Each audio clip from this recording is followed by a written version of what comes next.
Buenos días a todos, bienvenidos a la casa del Señor. Me alegro tanto de verles aquí, a cada uno. Seguimos en nuestra serie de mensajes del Evangelio de Juan y estamos ya en la segunda mitad del Evangelio, donde el énfasis repetido es que permanezcamos en Jesús, que hagamos nuestra morada en Él.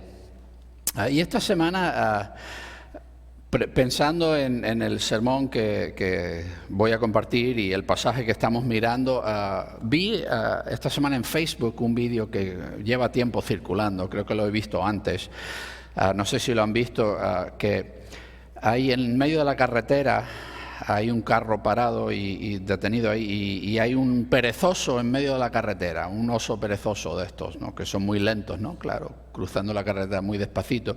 Y un señor coge una chaqueta, se la echa encima y lo coge con cuidadito y lo lleva y cruza la carretera y lo coloca en un árbol.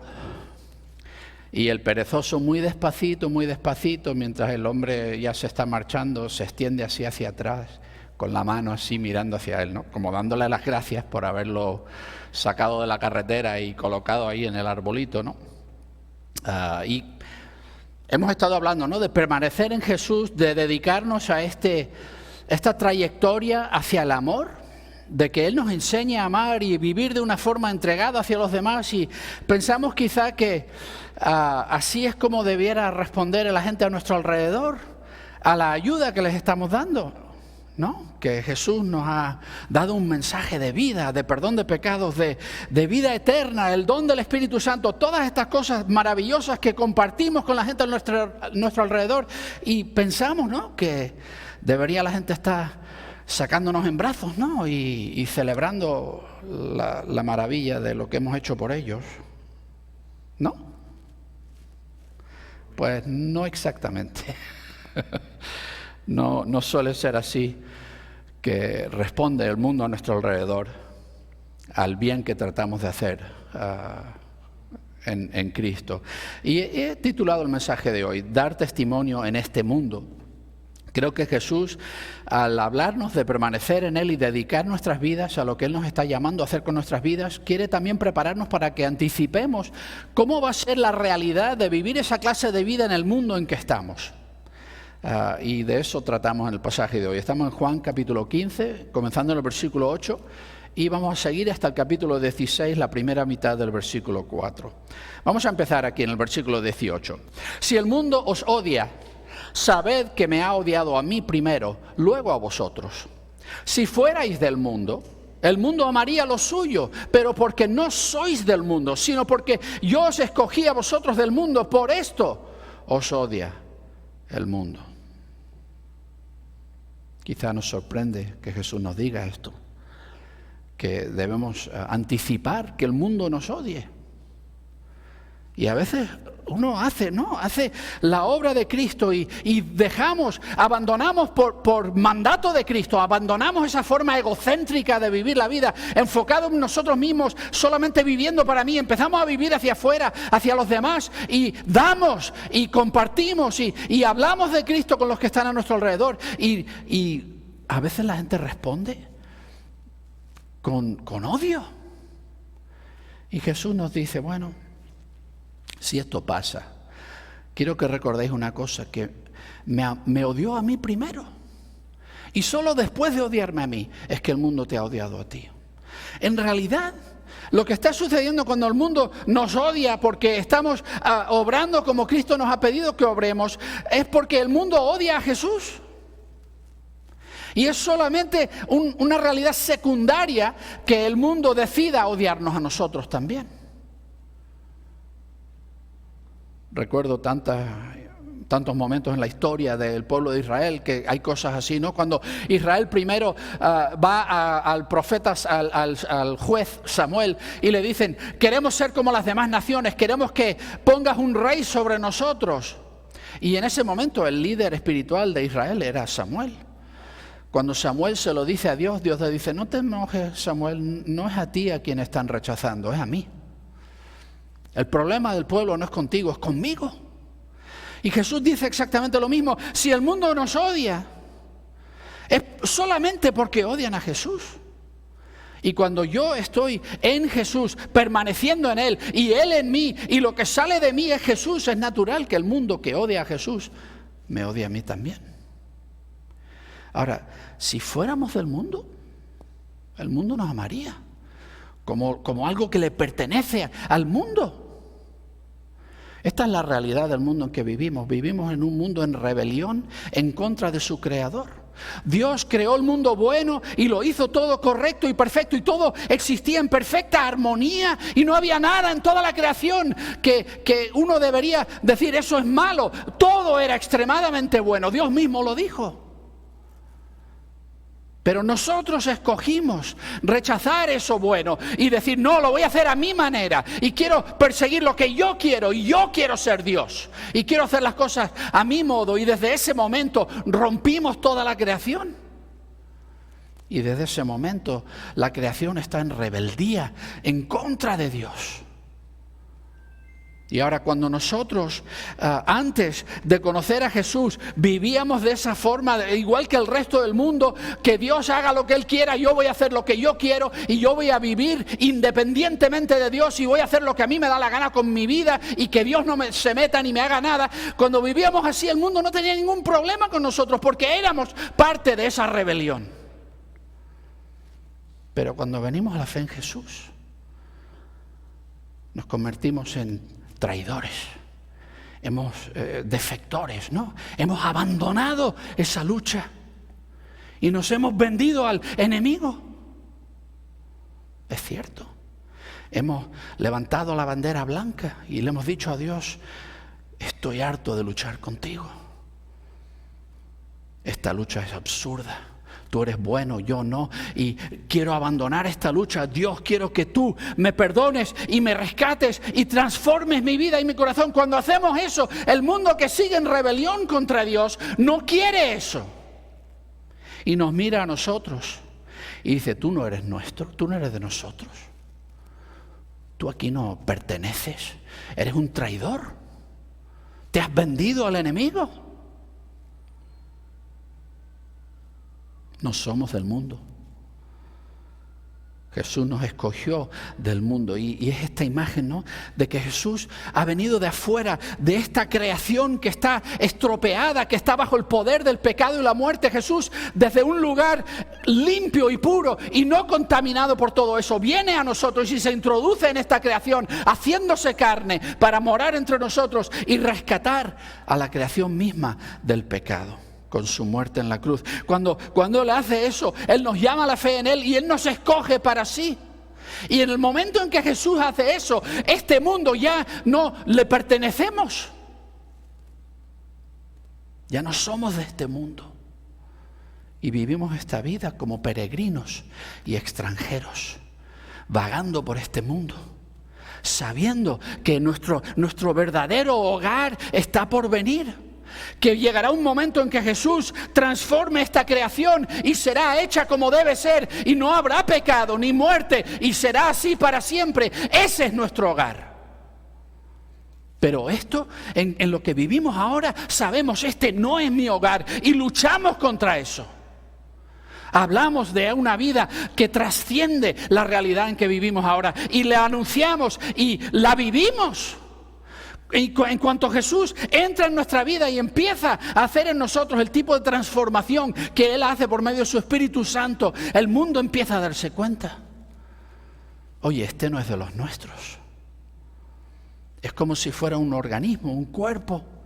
Cuando entra algo que no es del cuerpo, el cuerpo lo reconoce como un cuerpo extraño y lo ataca. Eso es lo que dice Jesús que nos va a pasar en este mundo. Hay un mundo en abierta rebelión contra su Creador. Y para este mundo, nosotros que nos hemos rendido a Jesús como Señor, nos hemos convertido en desertores, enemigos. ¿Cómo has experimentado tú la enemistad del mundo que te rodea por causa de Jesús? Seguimos, versículo 20. Acordaos de la palabra que os hablé. Un esclavo no es mayor que su Señor. Si a mí me persiguieron, también a vosotros os perseguirán. Si mi palabra guardaron, también la vuestra guardarán. Pero todas estas cosas os harán por mi nombre, porque no han conocido al que me envió. Jesús les recuerda algo que les había dicho un poco antes, esa misma noche. Después de lavarles los pies, en el capítulo 13, versículo 16, les dice eso de un esclavo no es mayor que su señor. Y les repite otra vez esa enseñanza. Pudiéramos pensar, no, que no es justo. Encima que he dejado de vivir egoístamente, encima que ahora estoy gastando mi vida por el bien de los que me rodean y tratando de rescatarles de la destrucción que el pecado está haciendo de sus vidas. No busco nada de ellos, sino su propio bien. ¿Por qué me odian? Si no les he hecho nada malo. No es justo. ¿Y por qué no puede simplemente, si el mundo quiere odiar a Jesús, que lo odie, pero ¿por qué tiene que odiarme a mí? Bueno, Jesús nos recuerda que el mundo le trató a él así. ¿Y sabes qué? Si yo puedo decir el mundo me está tratando mal sin motivo, desde luego Jesús lo puede decir con mayor motivo aún, ¿no? Porque yo no soy perfecto.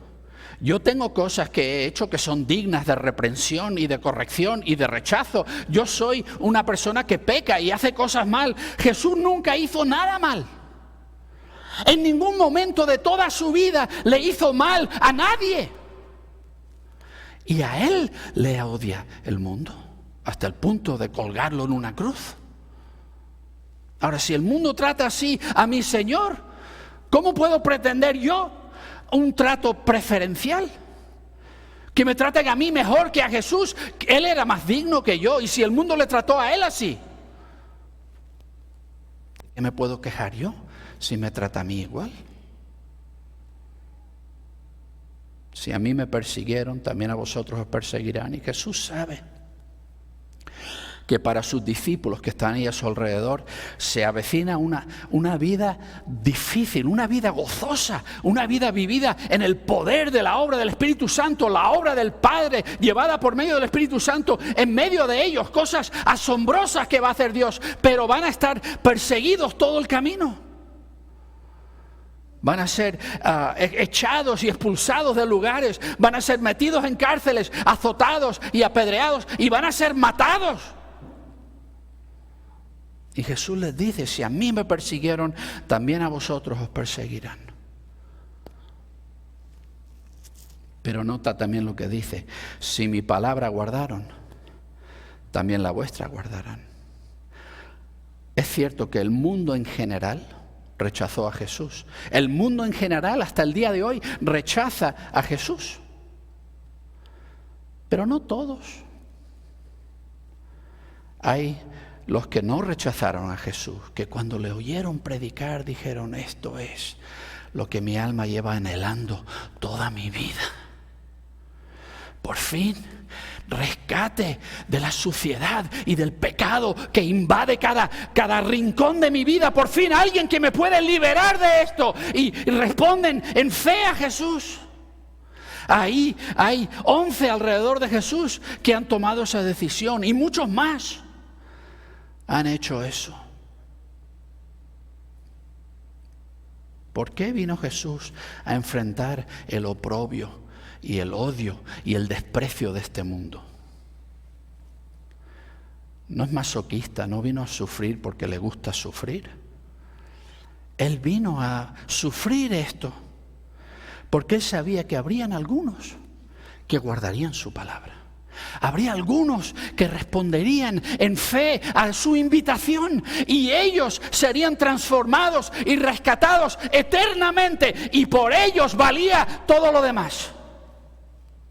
Por amor a ellos valía la pena sufrir lo que hiciera falta sufrir, porque tal era el amor de Cristo para con nosotros.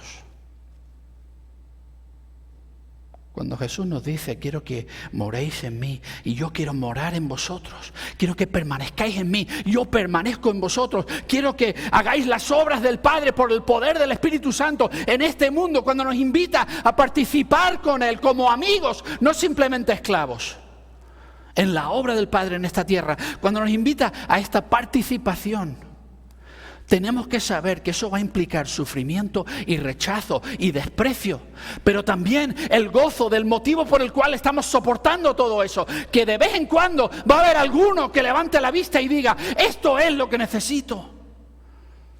Por favor, comparte conmigo esta vida eterna, la necesito. Y por uno que consigamos rescatar de este modo y sellar para la eternidad, vale la pena todo. La gente que nos rechaza y que hace todas estas cosas lo hacen por causa del nombre de Jesús, porque no han conocido al que envió a Jesús. No conocen a Dios. Una cosa muy popular hoy en día es decir, yo creo en Dios, pero no en Jesús.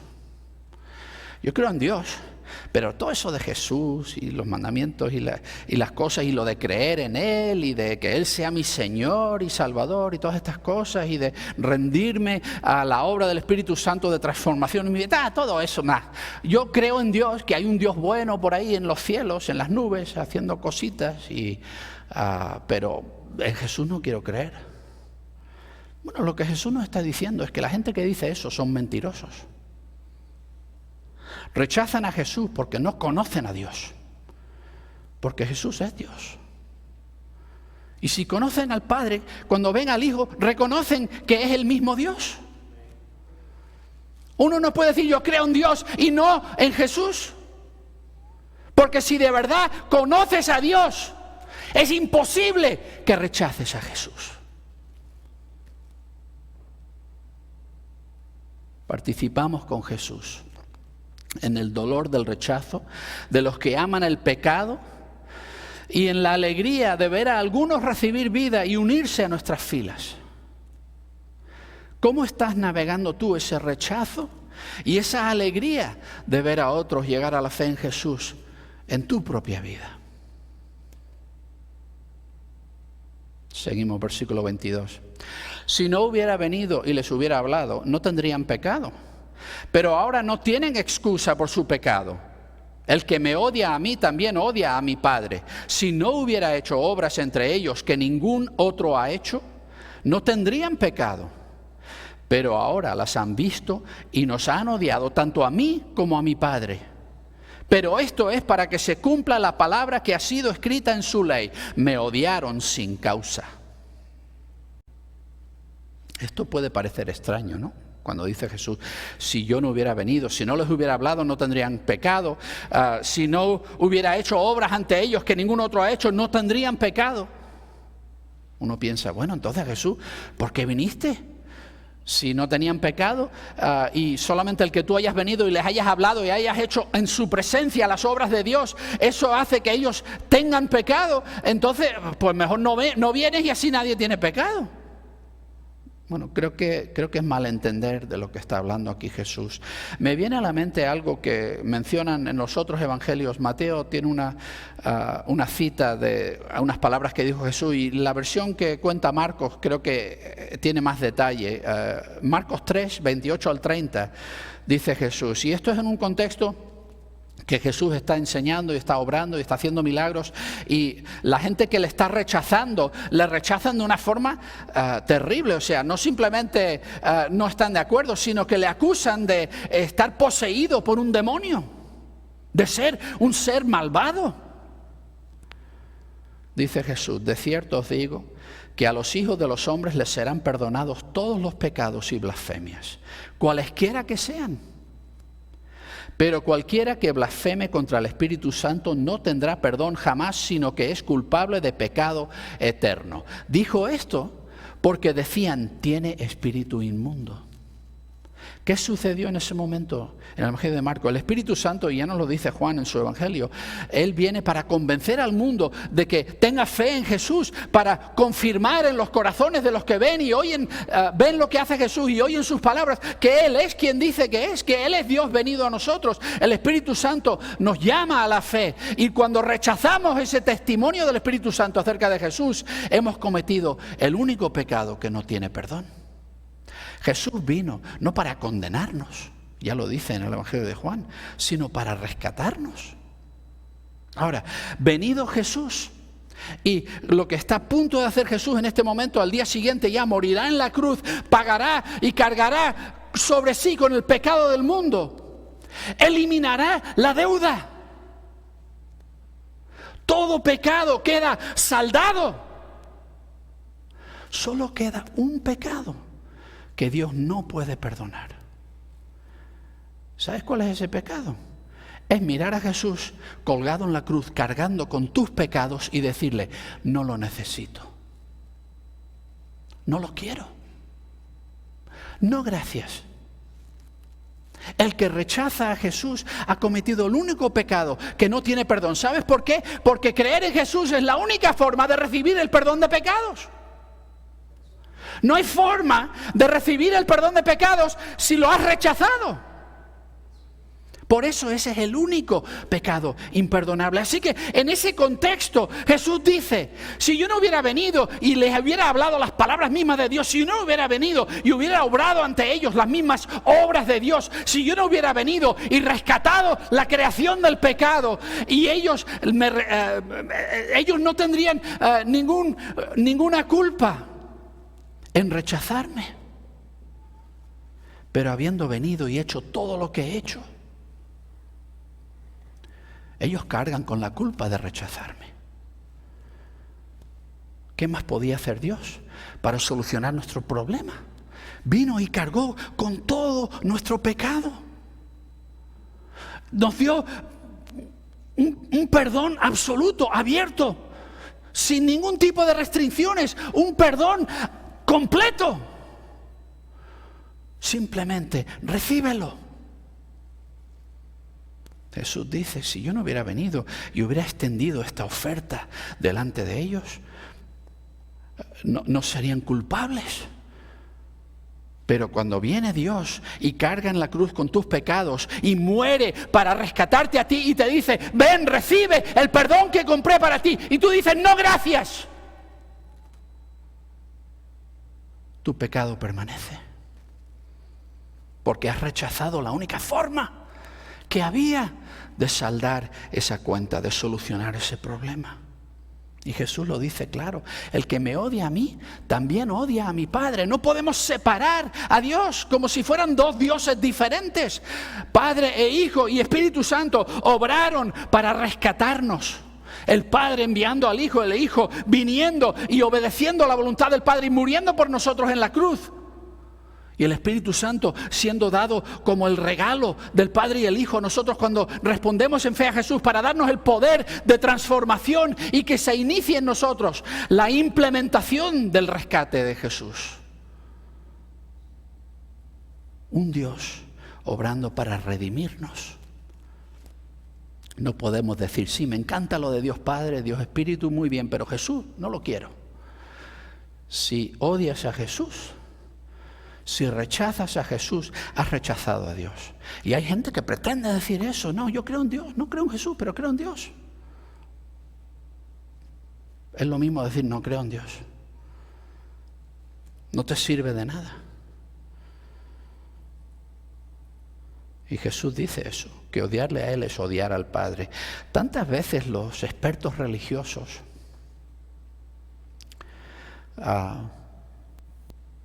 pretenden saberlo todo de Dios.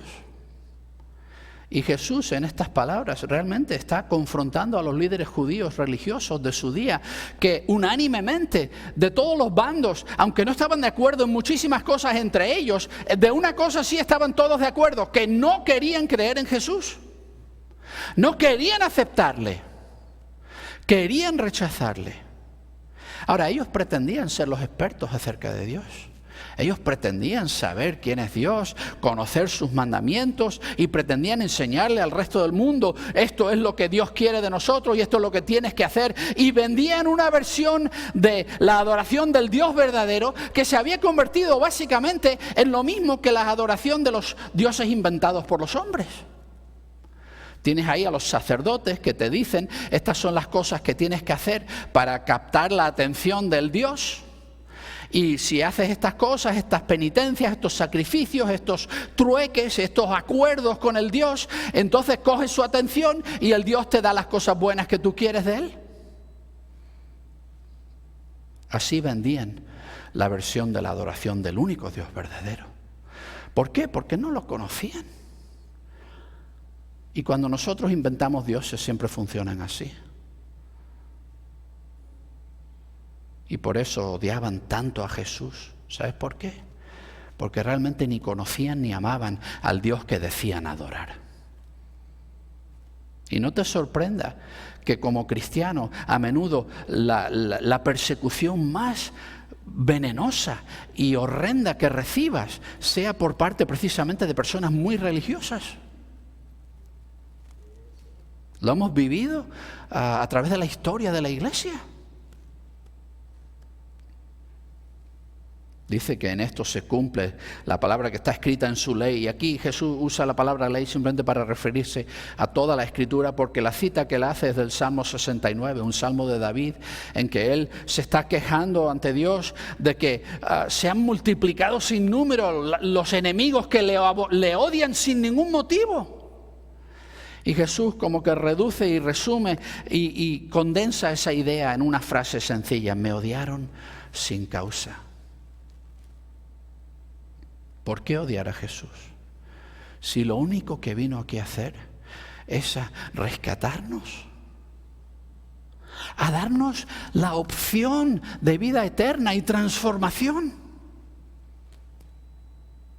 Y ni siquiera eso lo hizo como un déspota. No vino y dijo: te voy a santificar, lo quieras o no. Y voy a limpiarte de pecado, lo quieras o no. Podía como Dios haber hecho eso.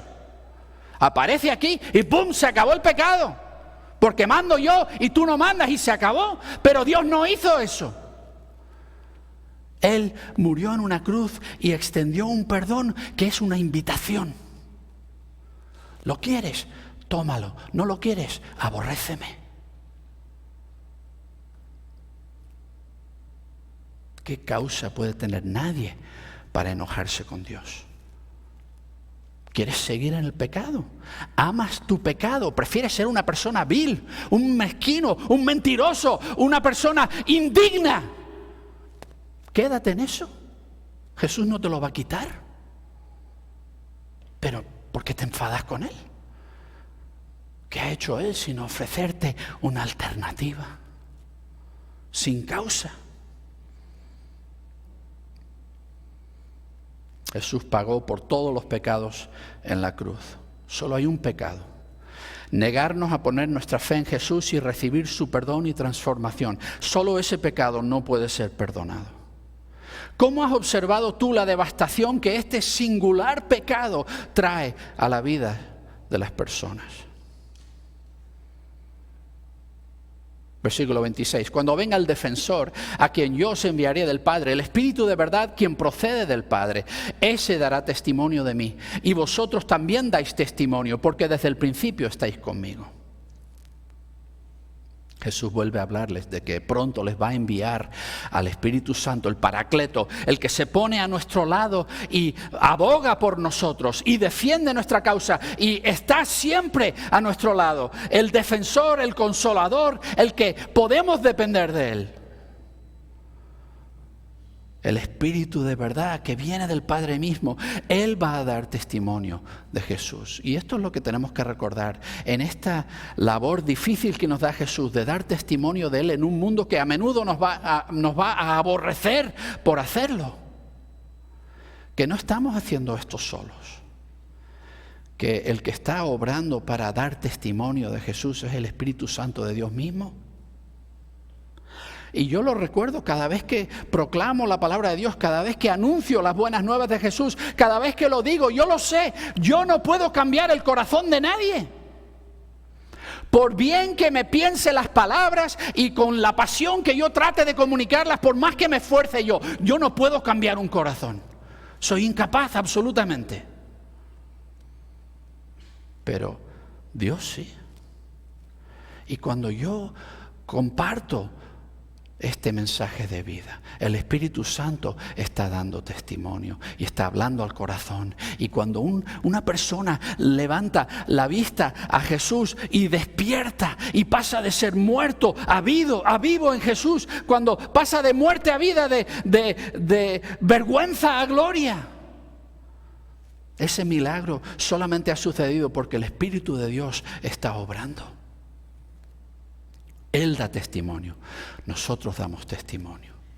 Y estamos obrando en un compañerismo con Dios mismo, una participación con Dios. Nuestra labor no es cambiar vidas, nuestra labor es dar testimonio. Dios es el que cambia vidas.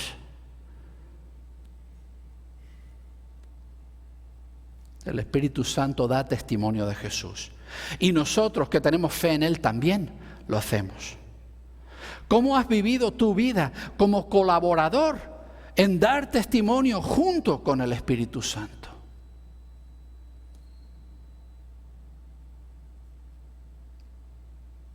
Y vamos a leer los últimos versículos. Estas cosas os he hablado para que no caigáis. Os expulsarán de las sinagogas. Aún viene la hora en que cualquiera que os mate pensará que ofrece ministerio a Dios. Y harán estas cosas porque no han conocido ni al Padre ni a mí. Pero os he dicho estas cosas para que cuando llegue su hora las recordéis que yo os las dije. ¿Por qué nos advierte Jesús que el mundo nos va a odiar? Bueno, quiere que entendamos que esa es la naturaleza de la labor a la que nos está llamando. Para que cuando suceda no digamos, esto es demasiado difícil. Jesús no, yo pensé que todo iba a ser arcoíris y mariposas y unicornios, y no, el mundo es feo. El mundo es desagradecido, el mundo es vil. ¿Vale? Y dice Jesús, os lo estoy advirtiendo para que cuando llegue ese momento no os echéis para atrás. No digáis, pues yo no quiero esto. No, quiero que sepas antes de empezar que va a ser difícil, que te van a echar de la sinagoga, ¿sabes? La sinagoga en el mundo judío era el centro social de la vida judía. Ahí es donde todo el mundo se unía. Era una exclusión completa de la vida común judía. Dice, hasta llegará el punto en que cualquiera que os mate, que os quite la vida, piense que le está ofreciendo un ministerio a Dios. La palabra griega esa, latreian, quiere decir ministerio o adoración, un servicio a Dios en un sentido cúltico. Es una palabra explícitamente religiosa. La gente que os mate pensará que están ministrándole a Dios mismo, levantando ante Dios una ofrenda de adoración por mataros. ¿Por qué? Porque ni saben quién es el Padre. No saben quién es Dios. El Dios que ellos adoran se lo han inventado ellos.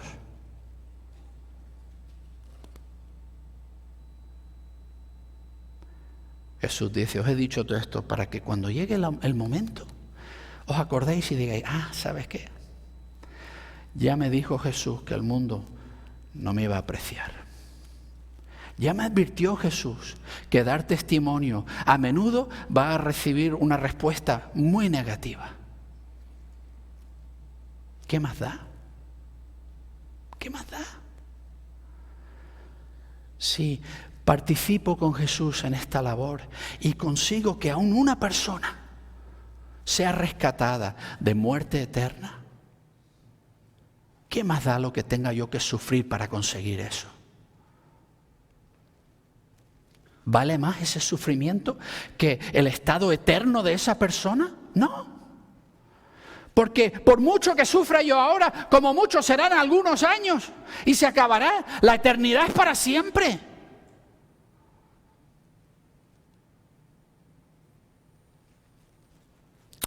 Los que nos rodean, que aún no han creído en Jesús, están atrapados en una dolorosa trampa mortal. Nos atacarán incluso cuando tratemos de rescatarlos.